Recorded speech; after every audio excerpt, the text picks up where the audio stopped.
Welcome to the live event. This is a daily live event where we talk about crushing anxiety, stopping the spiral before it starts. Because crushing anxiety is not about stopping that anxiety snowball while it's in motion. It's all about prevention. And I applied the 7-step reset, which was I designed it for transformation because as we transform into that next level, creating that new identity, we go through something very similar to what we have to do when we're resetting our conditioning so that we're not becoming anxious over things that we shouldn't be anxious over. To put that in perspective, most of your fight or flight that you run into, the kind that you wish you didn't go through, right? The intense stuff, that's at a tiger level. The tiger or a proverbial Serengeti tiger, how many tigers do we actually face on a weekly basis, let alone monthly or yearly, right? I mean, I should say, let alone daily. We don't face tiger level threats, but yet our system is set up from thousands of years of building and conditioning and working the master system. And then that conditioned response, that fight or flight, is at that level. So the cortisol, the adrenaline, the tightening of the a restricting of the respiratory system so the tiger doesn't hear you breathing. All of that is baked in. And then the conditioning that happens from age 0 to 7, what happens is that becomes our model of the world with the prefrontal cortex by age 27. So yeah, you have 0 to 7 majority of the conditioning because we're in high alpha state and our threshold for myelin wrapping on the neurons is very low. Our neurotransmitter availability is very high. So it's easy for neural pathways to be locked in. And it happens all the way through the teens, but the majority of it is in 0 to 7 because we're in theta state for the first 2 years and then alpha state up through about 7. And then we're in and out of alpha through the teens. So we're still locking in and developing conditioning. I like to think of that as that's our personality being applied to the conditioning. And then from 19 to about 27, the prefrontal cortex is formed. It's another 20 billion neurons. We have 100 billion neurons overall. The prefrontal cortex has 20 billion, and they're not really formed until in the 20s. This is why in the 20s, we're able to decide something and then do it. We're able to make a decision or use willpower, and it comes through. And then in the 30s, it doesn't work so well anymore. Well, in the 20s, we had an abundance of neurotransmitter because we were creating the neurons. Our system was creating the neurons for the prefrontal cortex. And because these neurons were coming on new, every day you woke up, you had the ability to create new neural pathways. Remember, each neuron is connected to anywhere from 1,000 to 10,000 or more other neurons. And imagine the trillions of connections that happen. Well, if over a 7-year period, we're adding 20 billion neurons, you always have the ability to create new neural pathways. This is why it was so easy in my way of saying it, to make things happen in the 20s. And then the personality gets locked in, the model of the world gets locked in.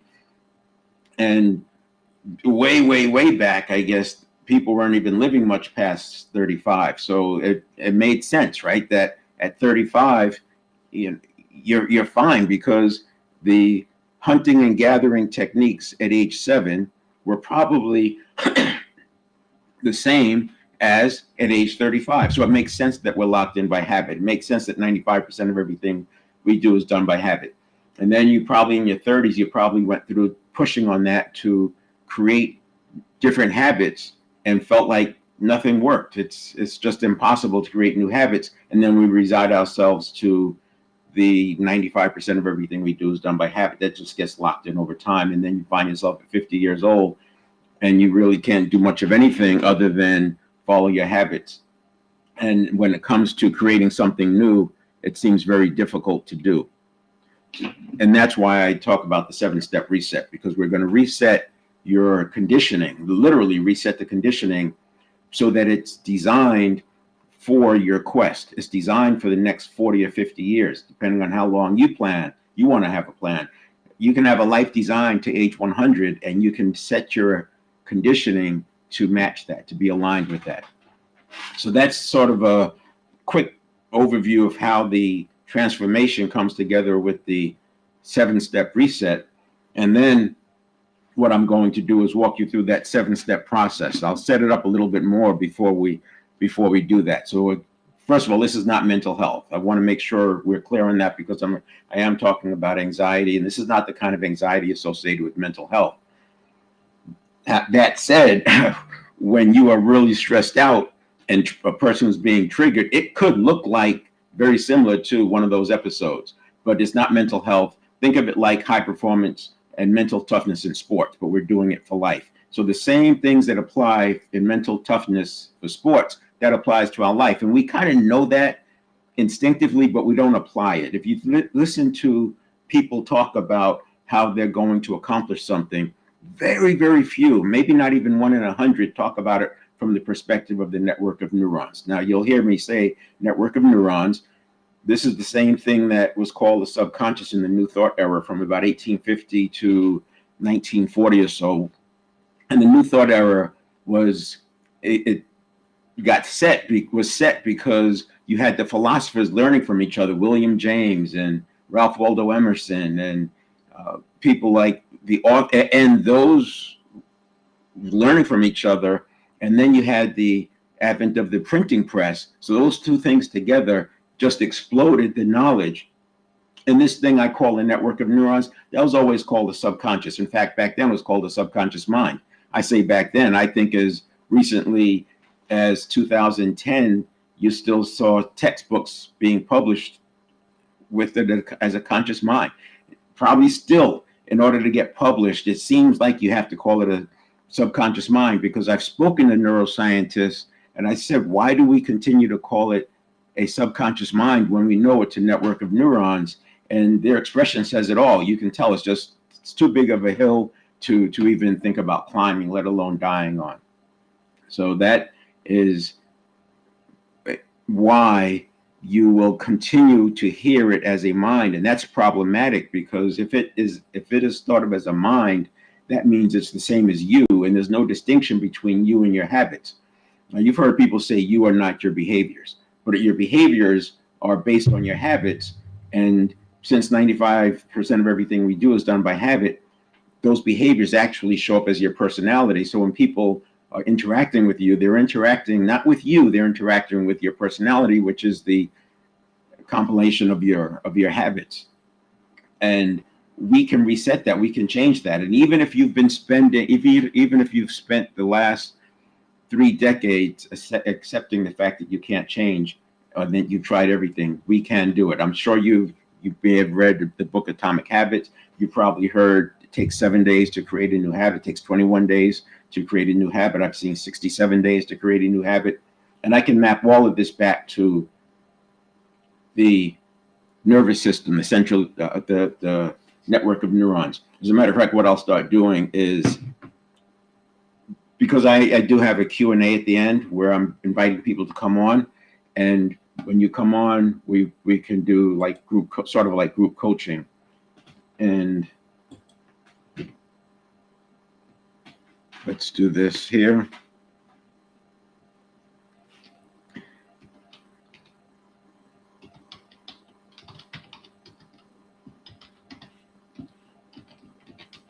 So I just put in the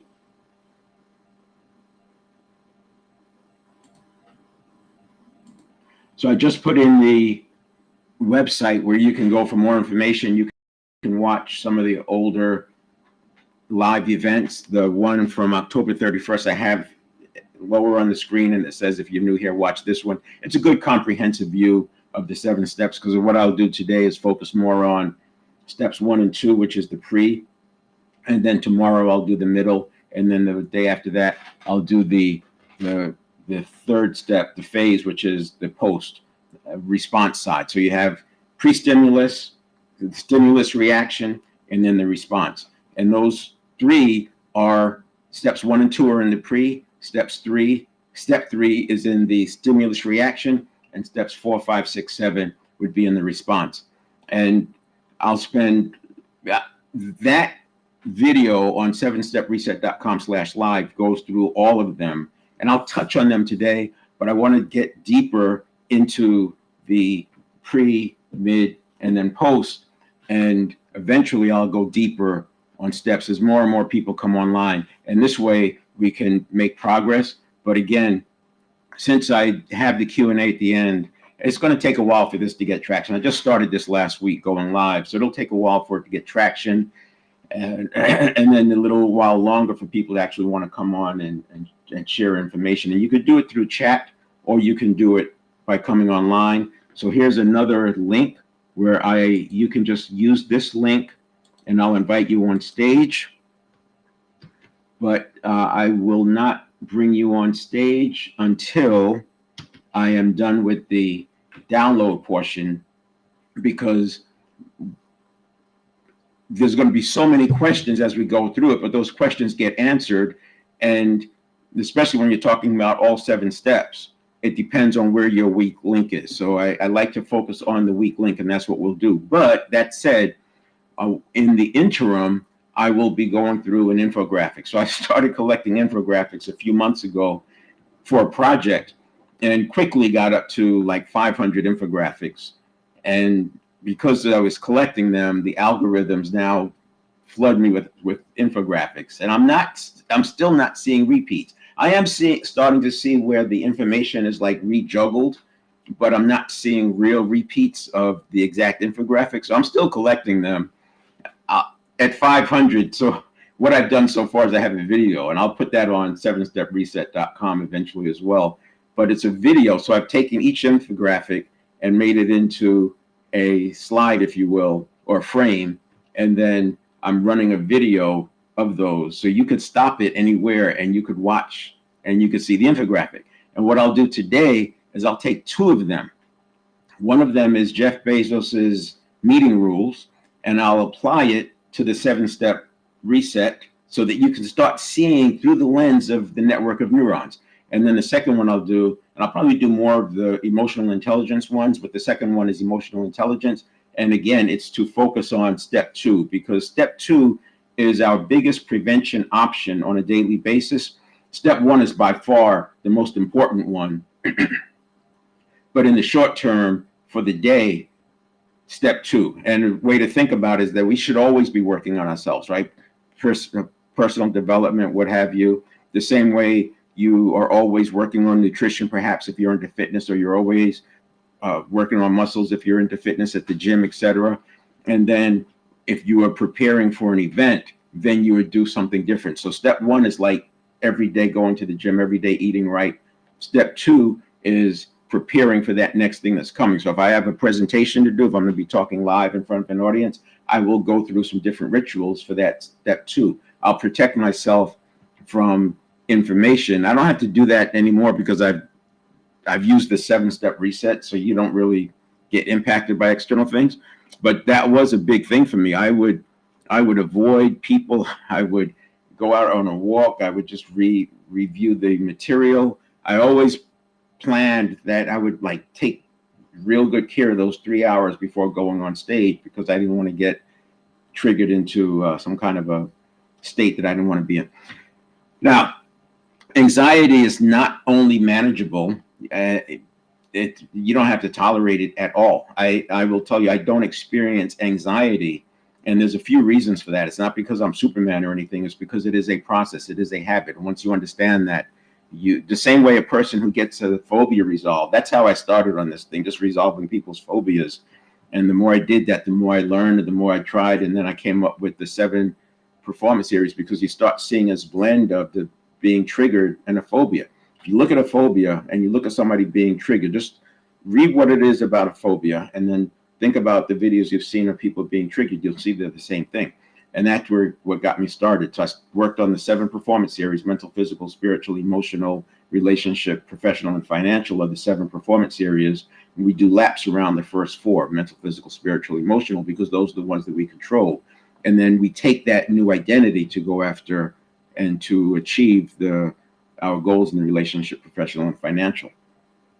In that 7 performance areas and going through that, I recognized that habit change comes much easier for some people than others. And so this idea of going through laps, I needed some support, and that's where I came up with the 7-step reset. So people may feel like they've tried everything, and I invite you to come on stage with me, or we can work through the chat on wherever you feel stuck, using the same strategies from mental toughness in sports and military special ops that you can completely change your experience. When I say military special ops, so I was trained as a ranger, got the tab, and training in that environment where they're constantly simulating combat. I wasn't in when there was combat, but they simulate the stress that you would have with combat. And so they literally break the old conditioning system that was built. So the fight or flight doesn't happen. If you ever interact with Rangers, Navy SEALs, even Marines go through it. You don't see this fight or flight that happens. They seem to be calm. And that's done in weeks, not months or years. And so I said, if they could do it in weeks, what's different? Well, part of it is, a lot of it is done in the 20s. So we have the prefrontal cortex in our favor. But I said there has to be a way, because epigenetics, we see that people can make changes. And also, if you've used visualization, you know that you can make changes. So anyway, that was what drove me. And then I wanted something that didn't require meditation, didn't require you to believe certain things. So all the manifestation stuff, you can put aside, all the belief stuff, the affirmations, all that stuff, positive mental attitude. That's not what this is. All of those things work, and all of those are enhancers, but those tend to be at the conscious level. What we have to do is reset the habits. And then once you've reset the habits, you don't experience those things that you were trying to get rid of. They don't even start.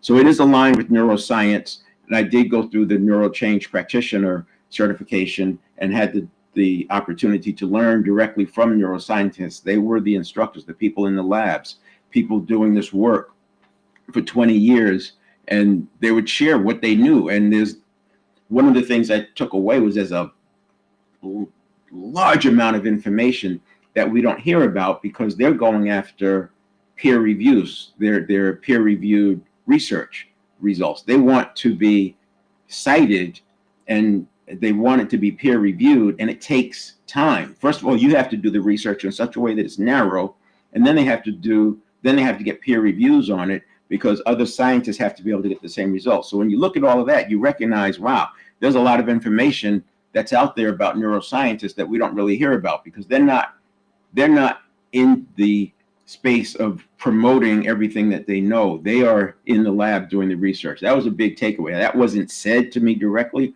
but in asking questions, you understand that that's what's going on. So there are two distinctions I would ask you to make. One of them is, we're going to talk about how the system, using the system, how it was built. So if you think about how you get into a car and you drive it, you don't worry about how to start. You don't worry about why the starter motor works, or what the fuel air mixture, or whether it has a turbocharger or not. You just drive, you steer. You don't worry about rack and pinion and the tie rods or the power steering. You just drive. And the same thing with braking. So it's the same thing. Lately, I've been seeing more and more people talk about, it's the prefrontal cortex happens, and then the amygdala triggers the prefrontal cortex, and then the parasympathetic system comes in to slow down the sympathetic system. That is all good, and I can map everything I talk about back to that, but you don't have to understand that to, quote unquote, drive our system. So we're going to use the nervous system, central nervous system, and the brain as it was designed and how we are built. We're going to distinguish between impulses and signals from the network of neurons versus the conscious mind. And that's the second thing I'm going to ask you to do. So one is drive the system the way it was designed. The second thing is, even in today's talk, we're going to start learning the difference between the network of neurons and the conscious mind. And what I mean by that, thought at the very base level is energy. What's going through the network of neurons is energy. And so you can see why it's so easy to confuse. You can see why the New Thought era philosophers thought the subconscious was a mind, because they're both energy, but they're different.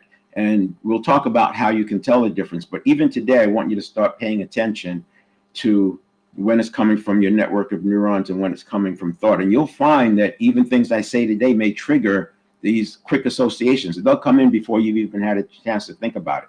If it's coming in that quick, less than a quarter of a second, it's probably coming from the network of neurons, which means it's coming from associations, and that's where your habits lie. Your habits lie in the network of neurons. Your conscious mind is not the habit. It's the information being fed to your conscious mind as a reaction, and then your conscious mind responds with, by the time we're 50, the response and the reaction in most cases equal. This is why you see people getting triggered. This is why you see erratic behavior happen when somebody gets deep into fight or flight. So we'll understand that, and we'll break that bond. And it's like keeping the best of the old system while adapting it to align with our quest, our strategies, our goals. So I'm going to focus on the 7 steps. Again, I will address these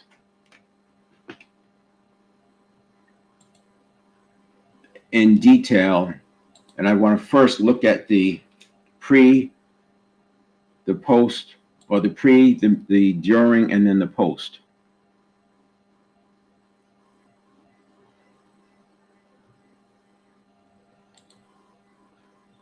All right.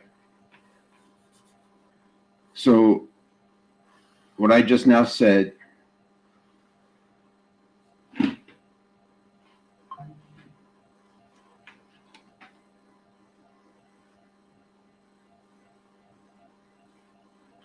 me make sure this is coming up well enough.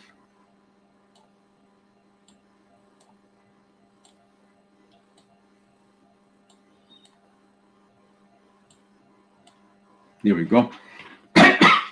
Excuse me.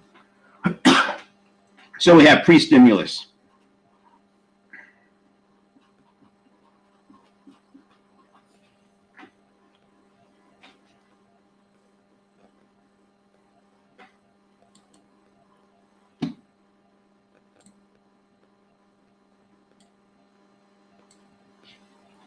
We have pre-stimulus. Then we have the conditioned reaction.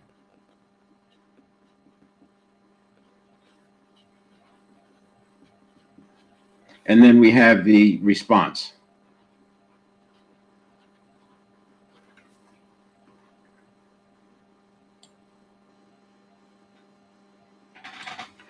And you've heard a lot of this before.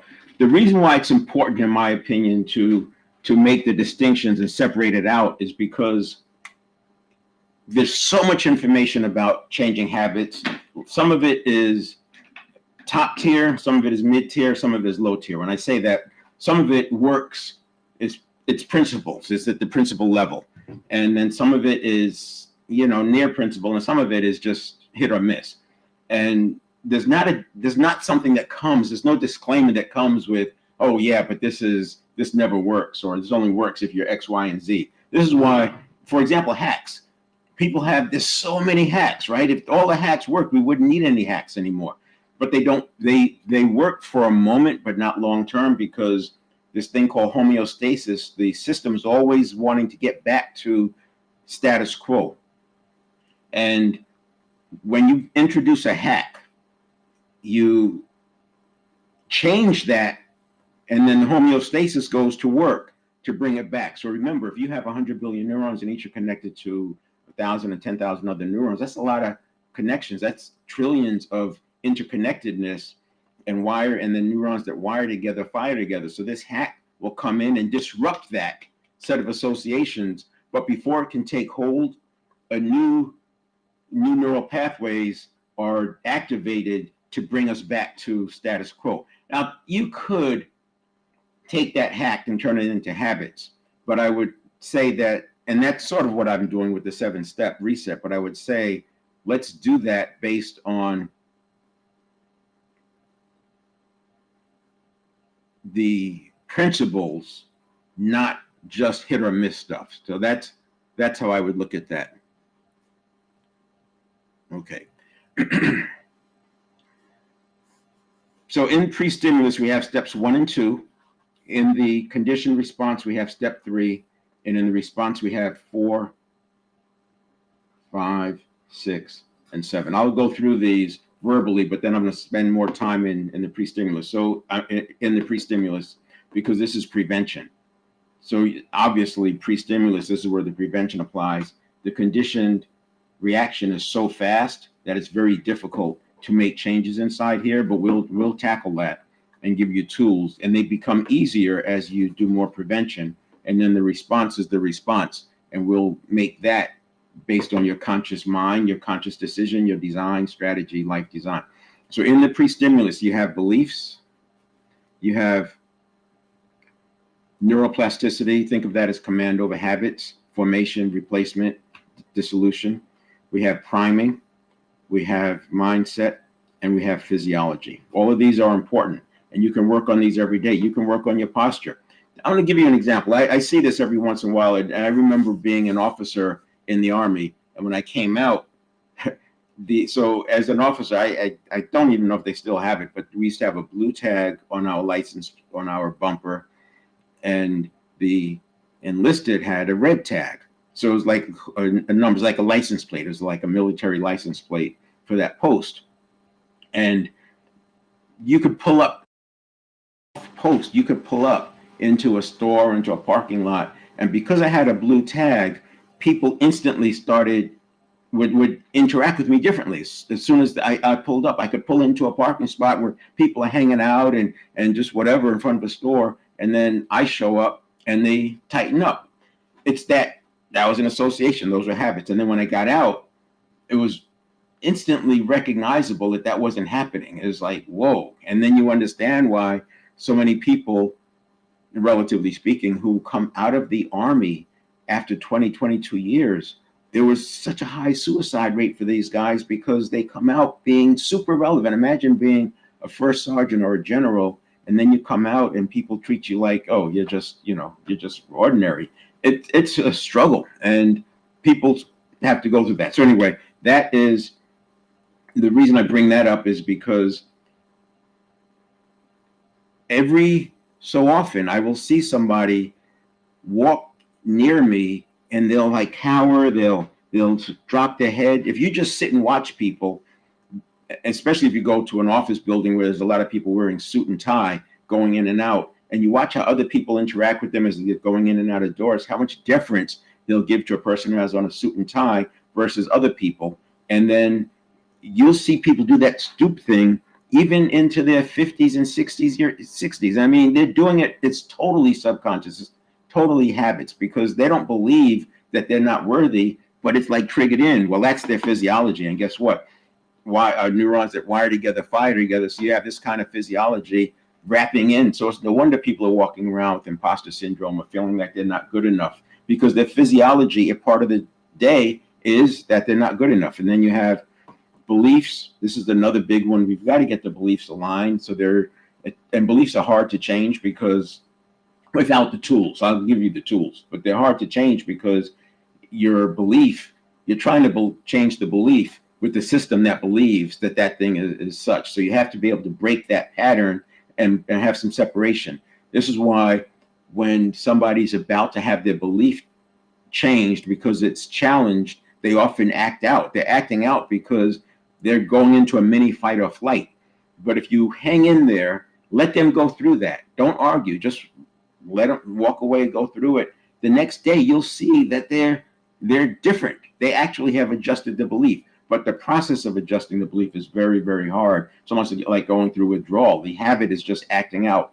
And it's important to understand that. It's important to understand it when you're interacting with others. It's important to understand it when you're interacting with yourself, because you have to get your beliefs changed. This is why I say step one is the ongoing. You've got to get that right. Neuroplasticity, you're going to use deep practice and it's easier to replace a habit than to break a habit. And then we have priming. You're always being primed, and you can be primed for days in advance. So I do have a ritual in the morning that's like priming, but it's also setting me up to be able to respond to mindset changes very quickly. And that ritual, and I've tried many different rituals. I do believe that many of the rituals you talk about are designed for like transformation work, and other rituals are designed for operational steady state work. And it's important to understand the difference. So I had, and recognizing that, so the transformation rituals didn't make sense when I was in the steady state, and the steady state rituals don't necessarily help me with the transformation. So what I did was a universal ritual, and I just do 10 minutes. It's not complicated. I sit for 10 minutes, I hydrate, because the brain has gone without, or the system has gone without water for 6, 7, 8 hours. And the brain uses 80% of our resting metabolism. So the brain needs the nutrients, and the nutrients are carried by the blood. And if you've ever gone to give blood, you might hear the phlebotomist say, "Oh, wow, your blood's really thick today. You need to drink some more water." Something like that, right? Because the blood gets thick that quick. You can see the changes in the blood just by drinking a liter or two of water before you go give blood, and you'll see that there's quickly there is a difference. So if nutrients are carried to the brain by the blood, and the blood is thick, and thick liquids move more slowly than thin liquids, you can connect the dots that, oh, this is why I need to drink water. We know we need to drink water, but now I'm putting into perspective why I hydrate in that first 10 minutes. The second thing I do in that 10 minutes is I breathe. I do a 10 minutes, 13 counts in, 13 counts out. And why 13? It was random.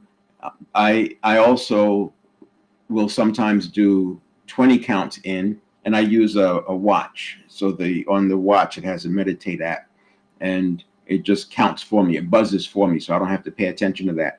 And then what I'm doing is I'm using that time to do some of what I'll talk about in step 2, which is implementation intentions. And the implementation intentions is how we prime ourselves. But also by doing those long breaths, 13 counts in, 13 counts out, if the conditioned response happens in a quarter of a second, conditioned reaction happens in a quarter of a second, by taking those breaths anytime during the day, I can instantly put a pause over this. So I feel myself being reactive, I just taking a breath. Just start breathing in or breathing out. And I don't have to go the whole 13, because in a quarter of a second, I've already eclipsed the conditioned reaction phase. But that, by doing it every single day, I've made an association that long breaths are associated with being calm. So I can calm myself instantly, anywhere, anytime, which is why I say I don't experience anxiety, because even if I thought about the idea of anxiety, I'm going to just take in a breath and allow that to neutralize itself out. So that ritual in the morning, it works for all 3 of these. Neuroplasticity, because I can set my habits with implementation intentions, as well as working on the habits I want. So essentially, I can practice the behaviors, the responses that I want, and even the reactions that I want. I can practice them in a calm environment. And that's how I'm creating new associations, and neurons that wire together fire together. Now there's 100 billion neurons, each connected to 1,000 to 10,000 other neurons. So that's a lot of associations to build, but I'm creating them. I'm actually creating them. And over time, those designed associations overtake the ones that were conditioned from 0 to 7. But then I'm doing the priming myself with the calm every day. So it's sort of a reset. Every day I do this reset. And I'll talk about that in a moment.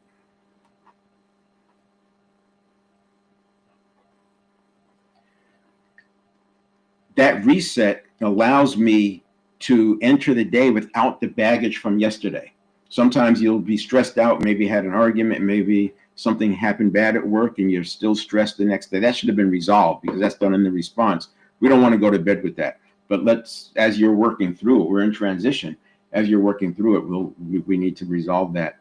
And the other thing is, as I said, all I have to do is take in a breath, and I can shift from a fixed mindset to a growth mindset. So I don't really experience fixed mindsets, because I'm doing all of the prevention. I'm not special and not super. I would have argued before it's because I went to Ranger training and trained with Navy SEALs, etc.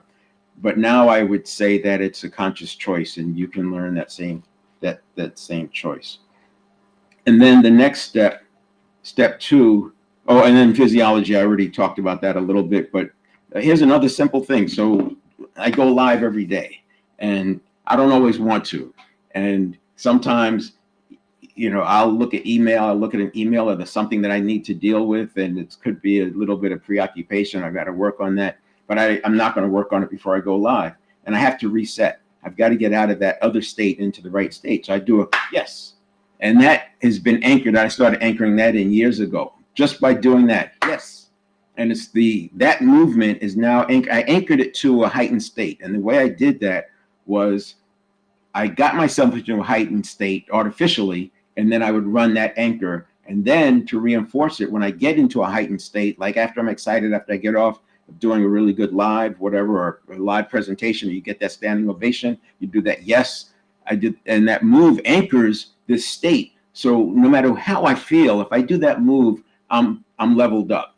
Am I always going to be 10-10? Maybe not, but I'm certainly going to be better than if I didn't. So that's just another example of the physiology. The beliefs would be of this. The beliefs would be the hardest one to change, not because the beliefs are hard to change, but because there's internal resistance and you go into a loop.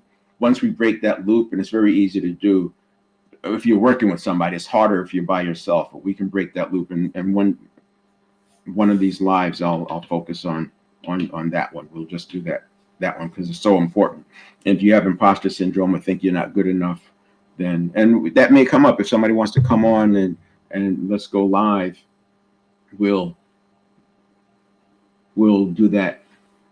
I was just checking to see if anybody was knocking on the door. If anybody wants to come on live, we'll actually, if it turns out that it's a belief that you're working through, it's not always that, but if it's a belief you're working through, then so be it. And we'll work on it. Now, again, this is a transformation reset, but I'm applying it to anxiety, to crushing anxiety. So the big work is done right here. And this big work is state. Let's do a different color here. This big work is state.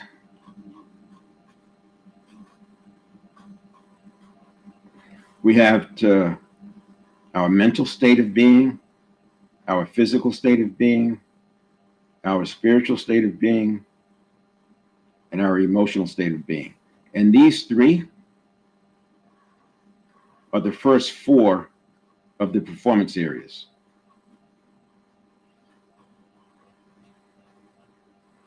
So the performance areas, there's 7.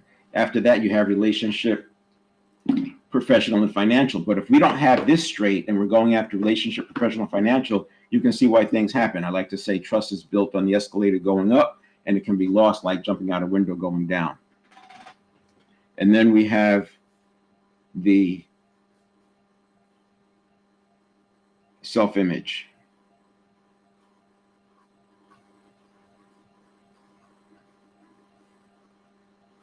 Now, the way I like to use the step 2 is sort of a check-in. And we do that check-in because we want to make sure, we want to see where we are. We want to make sure that we're ready for this, whatever's coming our way. And if we're not there, we may have to go back and visit. This is where you can do the priming or the mindset shifts, right? So beliefs, they're kind of with you for the day. Whatever beliefs you woke up with, those are the beliefs you're going to go to sleep with unless you do some intervention.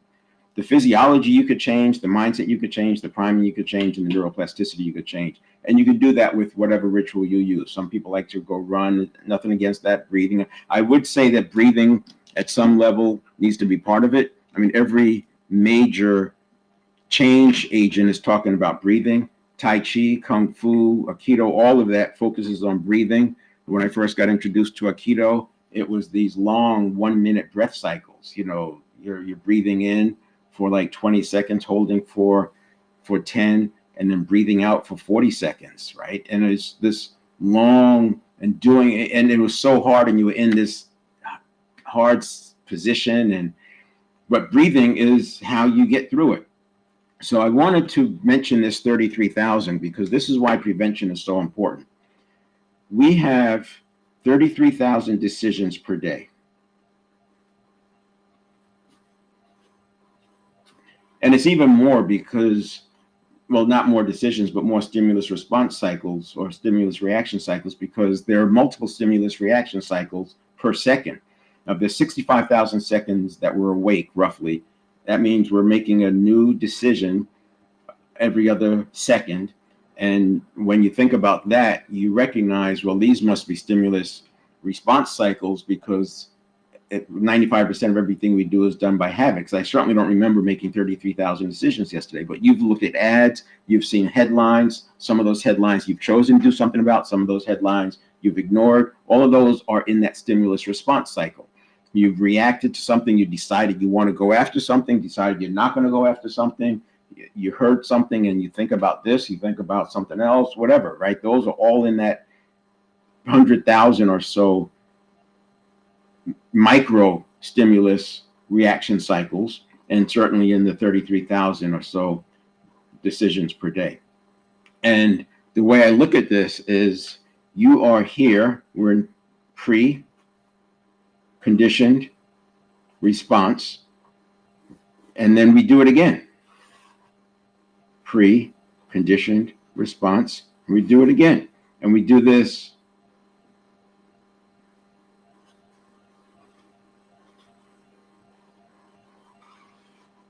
33,000 times. And if you're not getting back to a decent state, a good state, all you're doing is adding more fuel to this fire. So if you're already in fight or flight, if you're walking around in fight or flight, you're just ratcheting up, ratcheting up, ratcheting up, as you can imagine. And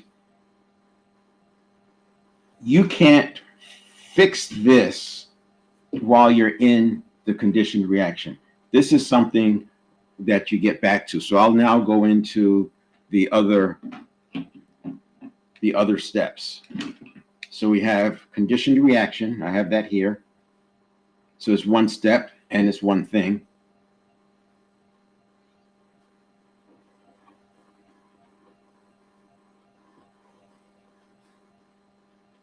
We'll call that conditioning.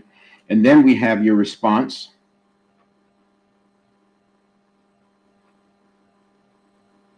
You have your emotional modulation.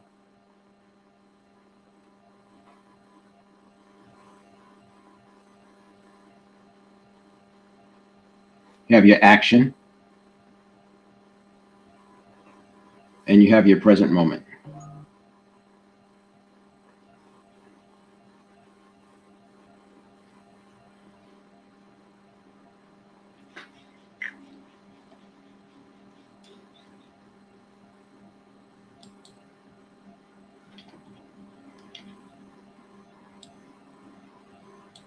So, mindfulness, present moment, what have you. And that's what we're doing. That's what's unique about the 7-step reset, is that I am recognizing that we have 33,000 decisions a day. I'm recognizing that these actions are not mental, but they're physiological in the network of neurons. And I'm recognizing that it's a neurobiological event each time, and that if you don't get reset, you're just escalating because the neurons that fire together wire together. And if you're already in fight or flight or prone or pre-fight or fight or flight or freeze and faint, right? If you're already like leaning into that, then small little stimuli will trigger us up. And that's why the 7-step reset is different. I want to illustrate this step 2 using, I'll first do the emotional intelligence one because it's more pertinent. I'm starting to get close on time, so I want to make sure we get that piece done. So this is fairly straightforward.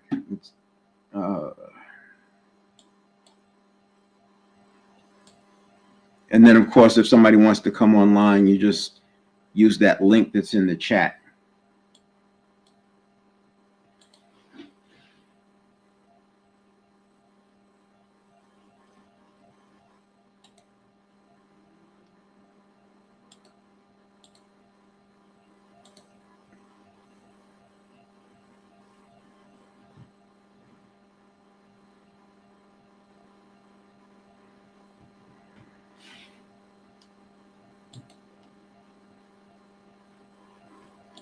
All right. Now, What I have here is, like I said, I started collecting infographics a few months ago. I now have over 500 of them. I turned them into a video, which I'll put on 7-Step Reset. All of them are not there. I think I did that when I had about 350, and I'll add that, and I'll stop somewhere around 700. But they're now a video, so you could watch a video of infographics, and I slowed it down enough that you can actually see what the title is, and you could just stop on that one. But this is another way for you to start seeing or start working on yourself, because you're building associations. You could, if you had a ritual where you spent 10 minutes hydrating in the morning and breathing, you could watch this movie of infographics. Generally speaking, I would say that your infographics are most likely based on principles. They're most likely based on things that work. And I like to do things based on principles. I don't get into hacks. I don't get into, things that are rely on chance. We want principles, because then you don't get into a debate. And that's why I'm able to apply this theme of, if you disagree with me, then I disagree with me, until we figure out who's missing information. So now, if I take looking at this, there we go. So managing emotions. What I'm going to do is, this says 9 key skills. And you know what? Let me just give credit to the person. So you can see Sean McFeet. That's who's I got this from. These just show up in my feed now because I started collecting them. So they just show up. And so managing emotions. What I'm going to do is talk about each of these 9 in the context of step 2, managing emotions, your emotions. You don't want to react impulsively and let emotions take over. We've been talking about that. And we could talk about this one in the post, in the emotional modulation.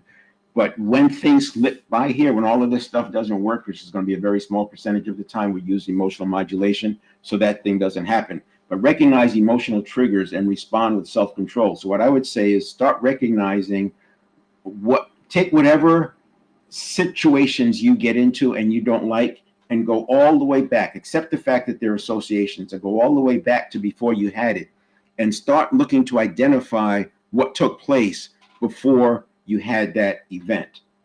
So what we're doing, the reason I'm doing this is like in lieu of a Q&A, because if I don't have questions, I'll do this as a Q&A. This is learning to see through the lens of the network of neurons when understanding others. Assume you know what someone is feeling without listening. This happens all the time.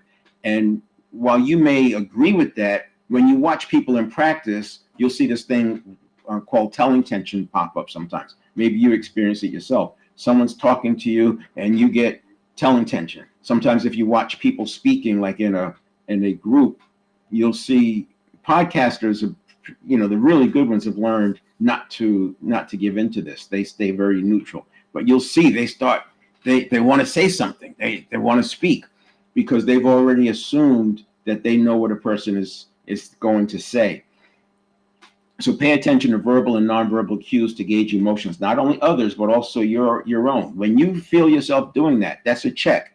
That is still low enough that you can fix it in step 2, because you don't want to let that grow. Because if you let that grow, then all the neurons that are firing, the neural pathways that are associated with you being triggered, start coming online. And next thing you know, this idea that you just wanted to chime in has become this big thing that you have to speak. And then they say, oh yeah, so it looked like you had a question about that. Oh yeah, and it's very small, because it wasn't the thing, it was the association. So this is what I'm saying is, for step 2, you do that by going way back, as far back as you can find before it started.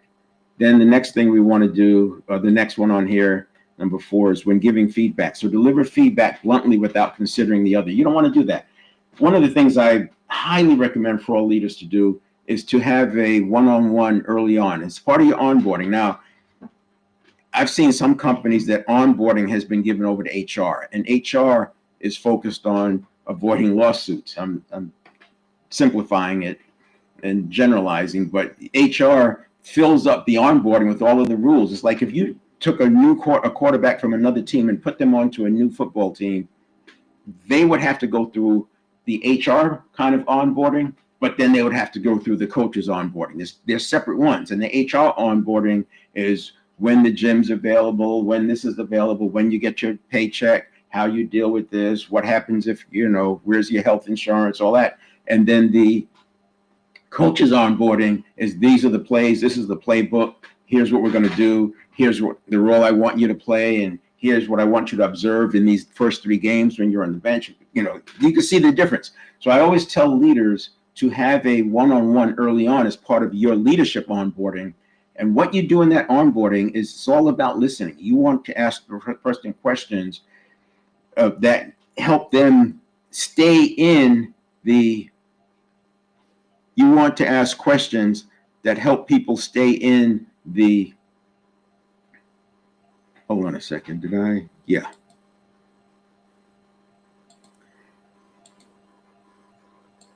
Anyway, you want to help people stay in that that non-conditioning thing. You want them in their, you want them in their conscious mind. You don't want them being triggered. You want them consciously, right? You don't want them being in fight or flight. And so you're going to calibrate that because you're spending 45 minutes to an hour asking them, why is that? Yeah, tell me what makes that important to you. What is, and the context for the one-on-one is, as a leader, you always are faced with having to organize the work. And so you're having this conversation with them to find out what's important to them so that you can then better organize the work.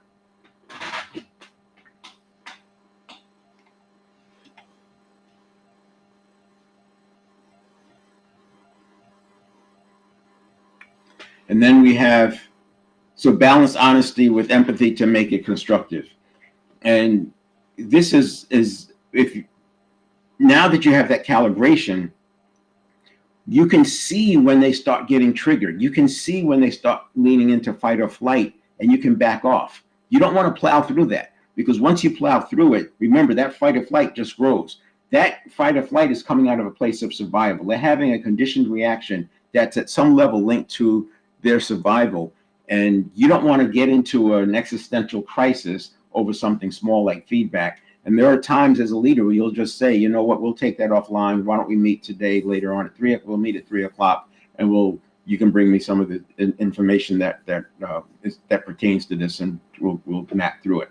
Whatever, right? You want to back off and let them get calm. And I would say the calibration enables you to do that. Then the next one is when managing conflict, let emotions escalate. You don't want to let emotions escalate the situation to avoid addressing. That's what we're talking about in step 2. And you want to get yourself back on track. We'll talk more in step 3 about how we condition in a new conditioned reaction, but also having that pause on response, having the emotional modulation. You're going to stay composed, listen to all perspectives. That's where the emotional modulation comes into play. And then we have, when building relationships, you don't want to focus only on your own needs and ignore emotional connections. This is why that one-on-one, you're listening to them. You listen. And what's interesting is people come away from that saying, wow, you're a great listener. And they'll remember that you listened to them. And even 3 years later, if you never go through another one-on-one, I don't recommend that, but they'll still talk about you as a great listener. So show genuine interest. And if you start with a question like, what would you do if you knew you couldn't fail? And what would you do if you didn't have to work for a living? What would you do professionally? And then get interested in that. So this is much easier to have real interest than it is, oh, so how'd Johnny do in soccer this weekend, right? It just doesn't, it's not in the moment. But when you're listening to somebody tell you about what they would do if they knew they couldn't fail, or what they would do if they didn't have to work, this gets your attention, and you can ask them questions about that, and they'll go deeper and deeper. And all the time they're sitting in their conscious. They can't answer that from associations, because chances are no one's asked those questions before. So they're not going to respond out of associations. And then we have, when dealing with criticism, take feedback personally. So don't take feedback personally and become defensive. And in this check-in, one of the tools we have is transformational vocabulary. So I removed the words, for example, of embarrassment, rejection. They don't have a meaning for me anymore because I've replaced them. Embarrassment is now amusing, and I can use interesting for that. and rejection is now, oh, it's just not appreciated by them, or that offer or what I was talking about or that topic is not appreciated by them. This is why it's so easy to see hater behavior online. When somebody's triggered, you recognize it's all about them. They don't like what you're making them feel, and they act out, and that's where the hater thing comes from. So you don't take it personally, but again, by recognizing it and seeing it through the lens of the neurons, you're able to make inroads here.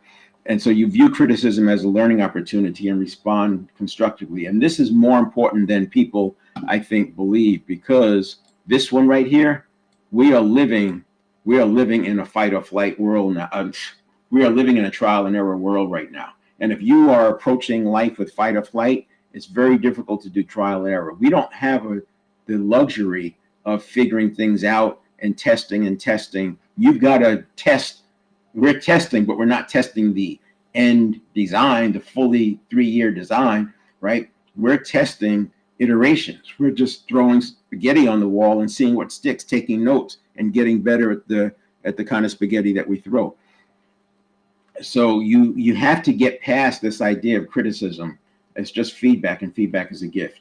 When showing empathy, don't dismiss people's emotions as unimportant or irrational. Now, by having that one-on-one, it makes it a lot easier because you can see everything that's important to them gets mapped back to that at some level. And also when you start organizing work, you're going to do it that way. But acknowledge their feelings and offer support where needed.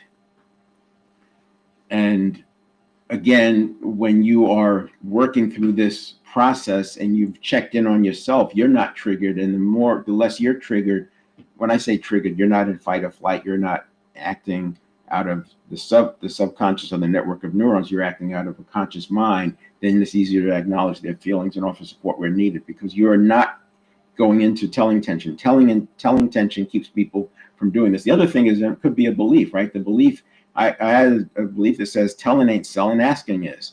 And leading isn't telling, it's communicating. And so communication is two-way. So you want to make sure you're listening, and then it's easier to acknowledge their feelings and offer support where needed.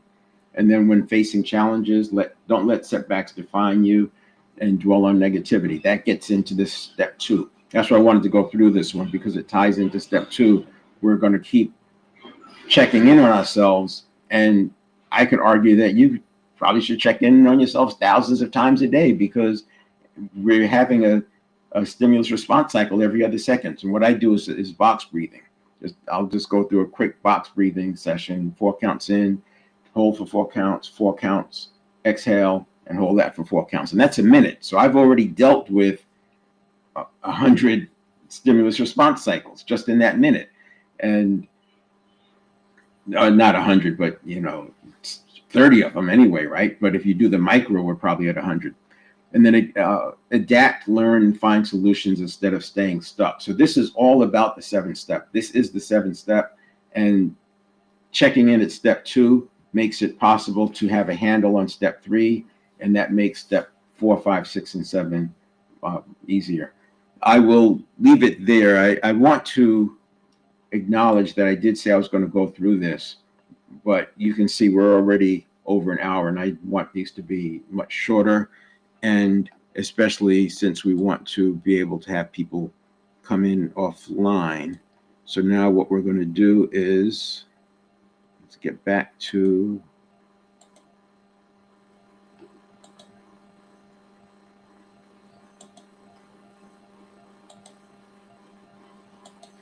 all right. And that is today's live. I will keep this up, and feel free to share it with others. Tomorrow, I'll spend more time I'll get into the conditioning step, the conditioned reaction step.